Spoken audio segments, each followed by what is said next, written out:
좌우에 계신 분들과 인사하겠습니다. 잘 오셨습니다. 사랑합니다. 축복합니다. 기독교는 313년에 로마에서 공인이 되었습니다. 이 기독교가 313년에 공인받기 전까지는 기독교는 로마 체제를 위협하는 사교 집단에 불과했습니다. 그렇기 때문에 로마 정부는 이 로마를 위협하는 사교 집단인 기독교인들을 투옥하고 고문하고 그리고 심지어 죽이기까지 했습니다. 자, 그런데 이 기독교가 공인되기 전인 177년 로마의 황제 마르쿠스 아우렐리우스 황제가 통치하던 때에 오스트리아의 이 비엔나 출신의 한 사람이 예수 믿는다는 이유로 감옥에 갇히게 되었습니다. 그리고 이제 재판을 하게 되었는데 그 재판 과정이 지금까지 전해져 내려오고 있습니다. 감옥에 갇혀서 재판을 받게 된 사람은 상투스라는 이름을 가진 집사님이셨습니다. 이 상투스 집사님은 이 재판관이, 로마의 이 재판관이 무엇을 묻든지 간에 그 대답은 나는 그리스도인입니다 라고 대답을 했다는 것입니다. 너의 이름이 무엇이냐? 나는 그리스도인입니다. 너의 출생지가 어디냐? 나는 그리스도인입니다. 너의 국적은 어디 있냐? 나는 그리스도인입니다. 너는 자유인이냐 노예냐? 나는 그리스도인입니다. 그는 어떤 질문을 하든지 그는 나는 그리스도인입니다라고 답할 뿐이었습니다. 심지어 그는 마지막에 뜨겁게 달궈진 의자에 앉아서 고문을 당하여 죽어가는 그 순간에도 그는 그의 답변은 하나였다고 합니다. 나는 그리스도인입니다. 상투스 집사님은 마지막 숨을 거두는 그 순간까지 나는 그리스도인이다라는 이 말만 반복했다고 합니다. 사랑하는 산돌교회 성도 여러분, 도대체 나는 그리스도인입니다 라는 이 말의 의미가 무엇이기에 상투스 집사님은 그렇게 고문과 죽음의 위협 앞에서도 나는 그리스도인입니다 라는 이 말만을 반복했던 것일까요? 도대체 이 로마 제국 시대에 이 그리스도인이라는 것이 무엇을 의미했던 것일까요? 그리고 우리에게 그리스도인이라는 것은 무엇을 의미해야 하는 것일까요? 이런 질문을 가지고 오늘 우리가 말씀을 같이 대하기를 원합니다. 오늘 본문에 보면 예수님을 믿는 사람들이 그리스도인이라고 불리게 된 그 유래를 기록하고 있습니다. 예수님께서 부활 승천하시기 전에 제자들에게 성령을 보내시겠다고 약속하셨죠. 그 약속을 믿고 제자들은 그 마가의 다락방에 모여서 기도하기 시작했고 그들에게 성령이 임했습니다. 성령이 임하자 나가서 열심히 복음을 전했고 예루살렘 교회는 폭발적인 성장을 하게 되었어요. 자, 그러다가 스데반 집사가 복음을 전하다가 돌에 맞아 죽는 사건이 발생하게 됐죠. 그 이후에 예루살렘 교회에 대해서 엄청난 박해가 가해지게 됩니다. 자, 그러자 예루살렘 교회 성도들은 더 이상 예루살렘에 있을 수가 없었어요. 유대와 사마리아와 갈릴리 지역으로 흩어지게 되었죠. 그리고 그들 중에서 일군의 무리가 그 이방 땅인 안디옥 땅에 정착하게 되었고 그리고 안디옥 땅에 안디옥 교회를 세우게 된 것이죠.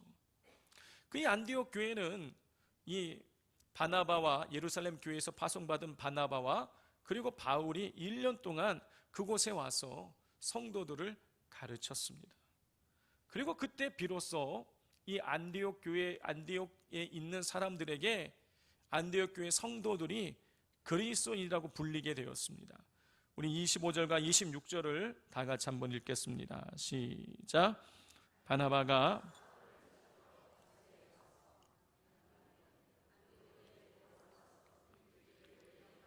모여 있어 그 무리를 가르쳤고 제자들이 안디옥에서 비로소 그리스도인이라 일컬음을 받게 되었더라.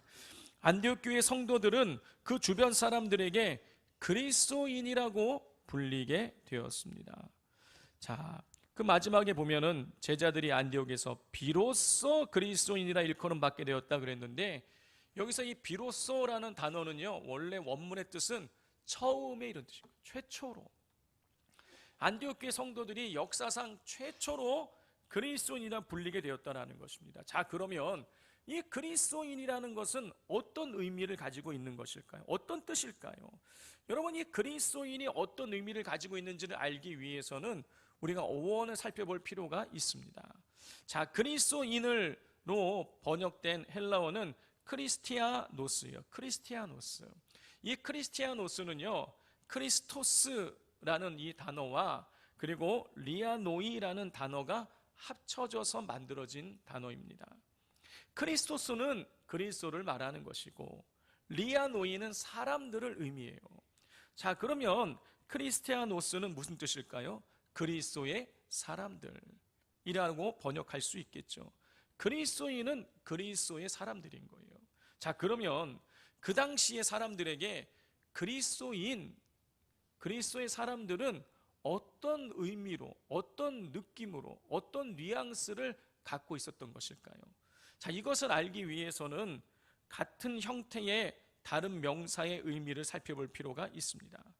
그 당시에 사람들에게 자주 쓰이는 단어 중에 하나가 뭐였냐면 카이사 리아노이라는 단어였어요. 카이사 리아노이. 자, 카이사는 성경에 가이사라고 번역된 로마 황제를 의미했고 리아노이는 아까 말씀드린 것처럼 사람들을 의미했어요. 그러니까 카이사 리아노이는 가이사의 사람들을 의미해요. 자, 그러면 가이사의 사람들은 어떤 사람을 말하는 것일까요? 가이사의 사람들은요, 가이사의 가족이나 가문의 사람들을 의미하지 않았습니다. 가이사의 사람들은 가이사에게 목숨을 건 사람들, 가이사에게 헌신한 사람들, 다시 말해서 가이사의 노예를 의미했어요. 자, 카이사 리아노이가 황제 가이사에게 목숨을 건 사람들, 가이사에 속한 노예를 의미했다라는 것은요, 크리스티아노스가 그리스도인은 그리스도에게 목숨을 건 사람들, 그리스도의 노예라는 의미였다라는 것을 우리에게 보여주고 있는 것입니다. 성도 여러분, 노예는 자유가 없어요. 노예의 주권은 주인에게 있습니다. 노예는 주인이 없이는 노예를 설명할 수가 없는 거예요. 그렇기 때문에 예수님을 주인으로 삼고 있었던 이 상투스 집사님은 너의 이름이 무엇이냐? 너의 출생지가 어디냐? 너의 국적이 어디냐? 너는 자유인이냐 노예냐라는 이 질문에 대해서 나는 그리스도입니다라고 답할 수밖에 없었던 것이에요. 성도 여러분, 그리스도인은 예수의 소유된 사람들입니다. 예수님을 주인으로 삼고 있는 사람, 예수님의 노예인 사람들이 그리스도인인 거예요. 그렇기에 그리스도인은 그들의 삶의 주인이신 예수님의 영향력을 받아야 되고 예수님을 닮는 삶을 살아가야 되는 것입니다.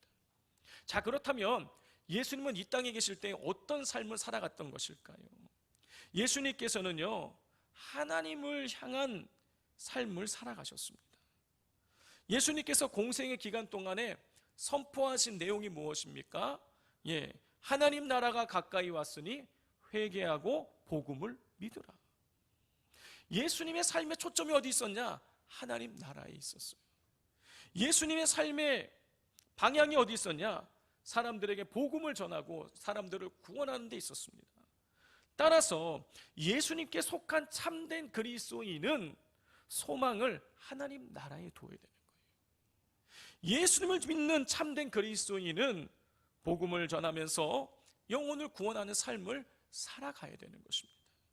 그런데 오늘날 한국 교회를 되돌아보면 여러분, 진정한 그리스도인들은 점점 사라지고 그리스도인과 비슷한 사람들만이 점점 많아지고 있습니다.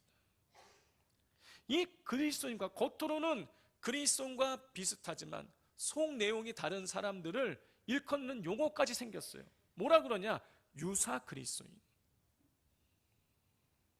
바울은 로마서 1장에서 유사 그리스도인의 모습을 이렇게 묘사하고 있습니다. 로마서 1장 21절입니다. 하나님을 알되 하나님을 영화롭게도 아니하며 감사하지도 아니하고 오히려 그 생각에 허망하여지며 미련한 마음이 어두워졌나니. 바울은 하나님을 알되 하나님을 영화롭게도 아니하고 감사하지도 아니하고 그 생각이 허망하다는 사람들이 있다라는 거예요. 하나님을 모르는 사람이 지금 하나님께 감사하지 않고 하나님께 영광을 올려드리지 않고 허탄한 생각을 품는 것이 아니라 하나님을 아는 사람이 그러고 있다는 거예요. 하나님을 지식적으로 알고는 있지만, 머리로는 알고 있지만 올바르게 하나님과 관계를 맺지 않기 때문에 하나님 앞에 영광을 올려드리지 않고 감사와 찬송이 없는 것에 대해서 사도 바울이 한탄하고 있는 거예요. 여러분, 이 모습이 유사 그리스도인의 모습인 것입니다. 유사 그리스도인들은 하나님을 아는 지식적인 면에서는 그리스도인들과, 참된 그리스도인과 똑같아요.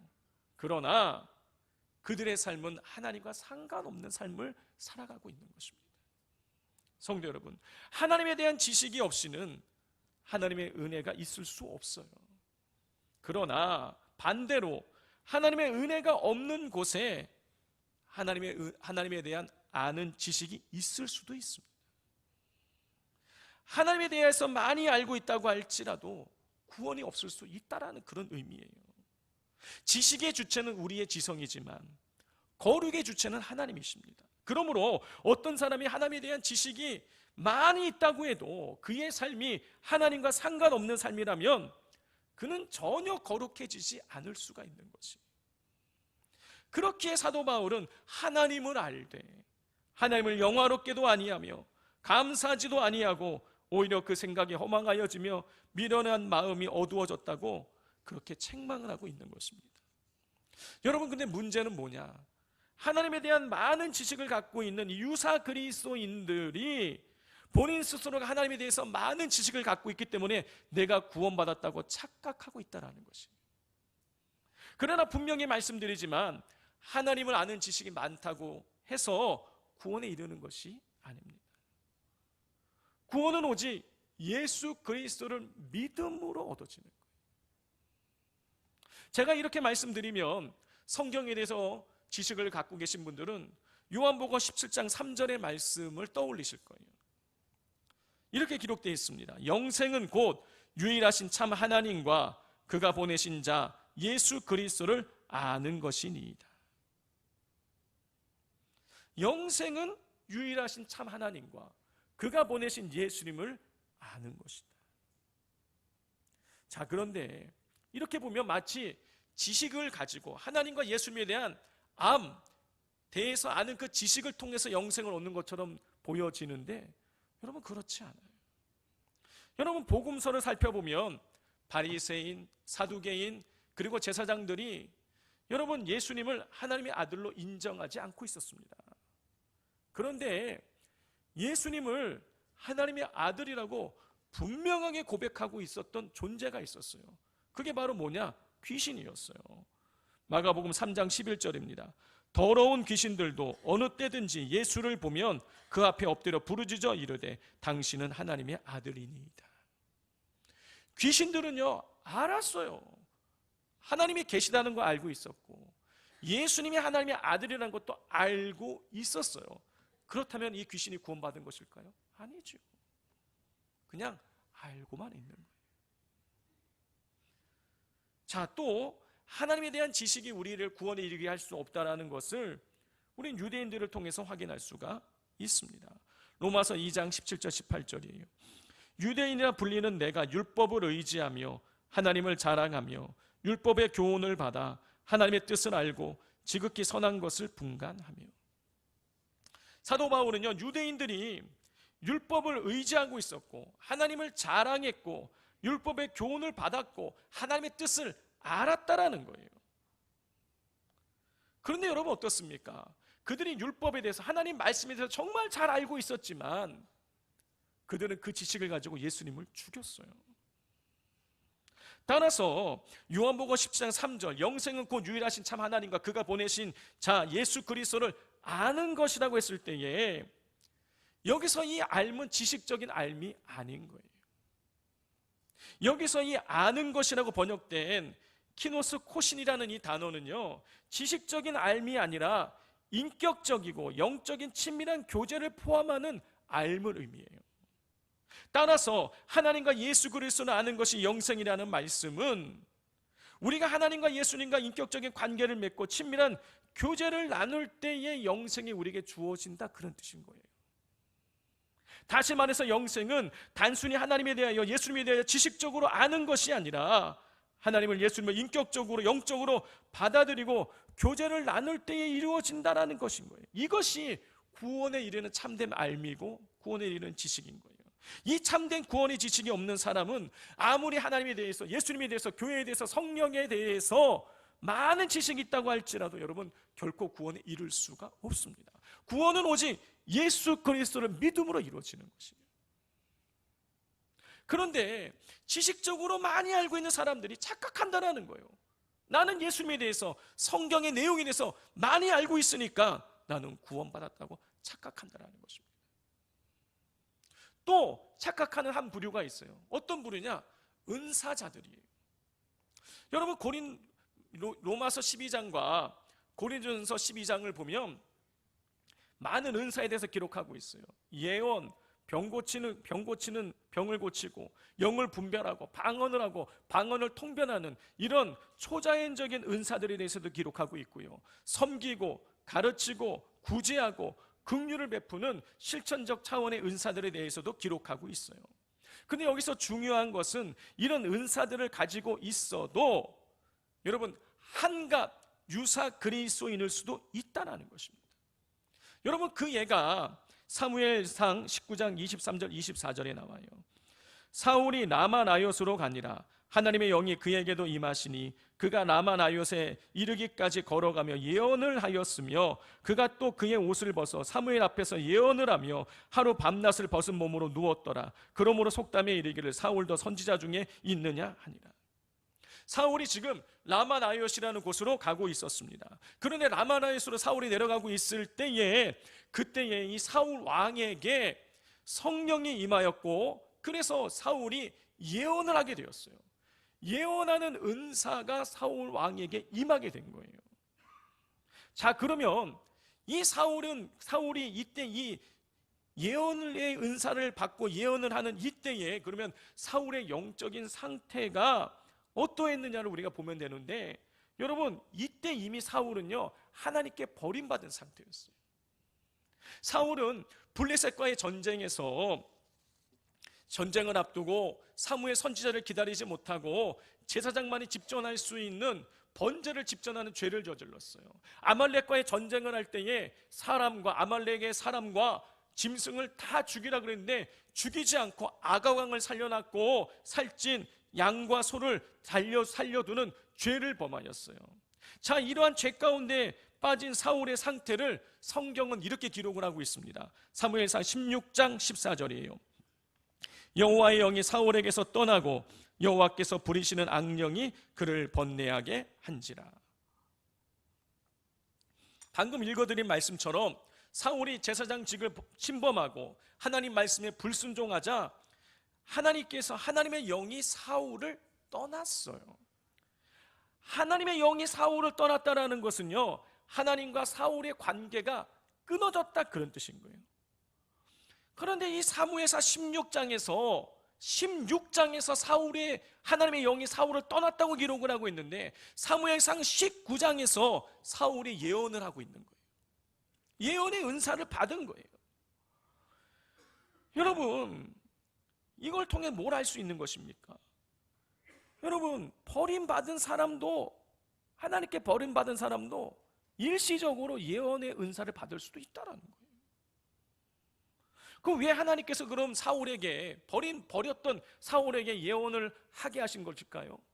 그 이유는 지금 사울이 다윗을 쫓아가고 있는데 다윗을 쫓아가지 못하게 하기 위해서, 다윗에게 피할 시간을 주기 위해서 이 사울에게 예언을 하게 만들었던 거예요. 여기서 우리가 아주 한 가지 중요한 걸 깨달을 수가 있어요. 예언과 신유와 같은 초자연적인 능력을 갖고 있는 사람일지라도, 그런 은사가 있는 사람일지라도 그 사람이 구원과 상관없을 수도 있다라는 것입니다. 성도 여러분, 은사는 분명 하나님의 은혜를 받은 사람에게 주어져요. 그러나 은혜를 받지 못한 자도 하나님께서 필요하실 때에 은사를 주실 수도 있는 거예요. 그러므로 나에게 어떤 은사가 있다고 해서 그것을 구원과 연결시켜서는 안 됩니다. 은사는 하나님께서 필요하실 때 필요한 사람에게 주세요. 그리고 어떤 은사들은 지속되는 것이 아니라 어느 시점 지나면 소멸이 됩니다. 은사가 우리의 구원을 보장해 주지 못하는 거예요. 그러나 예수 그리스도를 통한 구원의 은혜는 소멸되지 않습니다. 또 시간이 지나도 예수 그리스도의 십자가의 은혜는 부패하지 않아요. 우리를 향한 하나님의 은혜는 메마르지 않습니다. 여러분, 그렇다고 해서 은사를 무시해서는 안 돼요. 사도 바울은 고린도전서 12장 31절에서 너희는 더욱 큰 은사를 사모하라고 했어요. 우리는 하나님의 은사를 사모해야 됩니다. 그러나 그 은사의 소유 유무와 구원과 직접적으로 연관되지 않는다는 것을 기억해야 돼요. 은사를 받지 못하더라도 그리스도 예수에 대한 분명한 신앙 고백이 있다면 얼마든지 구원받을 수 있습니다. 반대로 초자연적인 은사가 있다고 할지라도 그에게 진정한 그리스도를 통한 죄사함과 그리스도를 통한 구원에 대한 고백이 없다면 그는 구원에 이를 수 없는 것입니다. 구원은 오직 예수 그리스도를 통해서 이루어지는 것이기 때문인 거예요. 성도 여러분, 하나님의 은혜, 십자가의 구속의 은혜만이 우리를 구원에 이를 수가 있게 만듭니다. 여기에서 우리는 우리들을 점검해 봐야 되겠습니다. 하나님과 예수님에 대한 우리의 알미 단순한 지식적인 차원에서 머물러 있는 것인지, 아니면 예수님과의 관계에 있어서 인격적이고 영적인 만남과 교제의 차원까지 우리가 나아가고 있는지를 우리가 점검해 봐야겠습니다.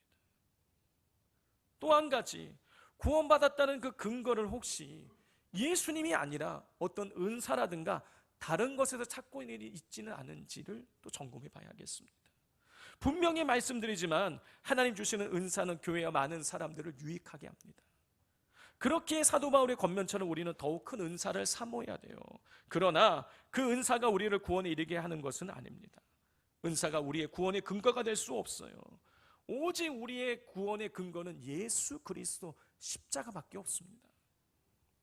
그렇기에 저는 오늘 이 시간 우리 성도님들께 두 가지 질문을 드리고 싶습니다. 이 두 가지 질문은 우리 성도님들 중에 받아보신 분들이 많이 계실 거예요. 첫 번째 질문은 무엇이냐면, 우리 성도님들이 만약 오늘 밤에 죽는다면 천국에 갈 수 있는 확신이 있느냐는 것입니다. 우리 성도님들은 만약 오늘 밤 하나님께 성도님들을 부르신다면 천국에 가실 수 있는 확신이 있으십니까? 두 번째 질문은 천국에 들어갈 수 있다고 확신하는 이유가 무엇이냐는 것입니다. 성도 여러분, 만약 예수님께서 천국 문 앞에 기다리고 계시다가 우리가 천국에 들어가려고 할 때에 내가 너를 천국에 들여보내야 될 이유가 무엇이냐고 묻는다면 뭐라고 대답을 하시겠습니까? 혹시 내가 선한 일을 많이 했기 때문에, 내가 직분자이기 때문에, 내가 하나님에 대해서, 예수님에 대해서, 성경에 대해서 많은 지식을 갖고 있기 때문에, 나에게 이런 은사가 있기 때문이라고 말씀하시고자 하시는 분들은 없으십니까? 우리는 우리의 의로, 하나님과 예수님에 대한 지식으로, 은사로 구원을 받는 것이 아닙니다. 우리는 오직 예수 그리스도를 믿음으로 구원을 받는 것입니다. 예수님만이 우리에게 영생을 주실 수가 있으십니다.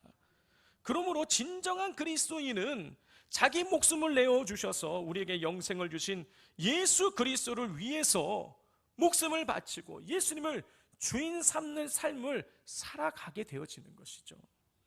바라기는 지금 이 자리에서 예배하는 우리 산돌교회 모든 성도님들이 진정한 그리스도인이 되셔서 예수님의 주인 삼고 예수님께서 말씀하시는 대로 순종하며 하나님께 소망을 두고 생명 살리는 일에 삶은 헌신하게 되시기를 주님의 이름으로 축복을 드립니다.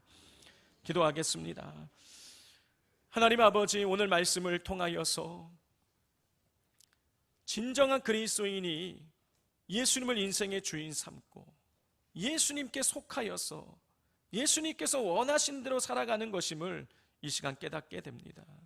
하나님, 우리가 지식적으로 우리가 많이 알고 있다 그래서, 우리가 많은 선을 베풀었다 그래서, 우리에게 많은 직분과 은사가 있다 그래서 구원에 이르는 것이 아니라 오직 예수님으로 구원받는다는 이 진리를 저희들 날마다 가슴에 되새기게 하시고, 날마다 진정한 그리스도인이 되어져서 하나님께 영광 올려드리는 삶을 살아가게 하여 주시옵소서. 예수님의 이름으로 기도드립니다. 아멘.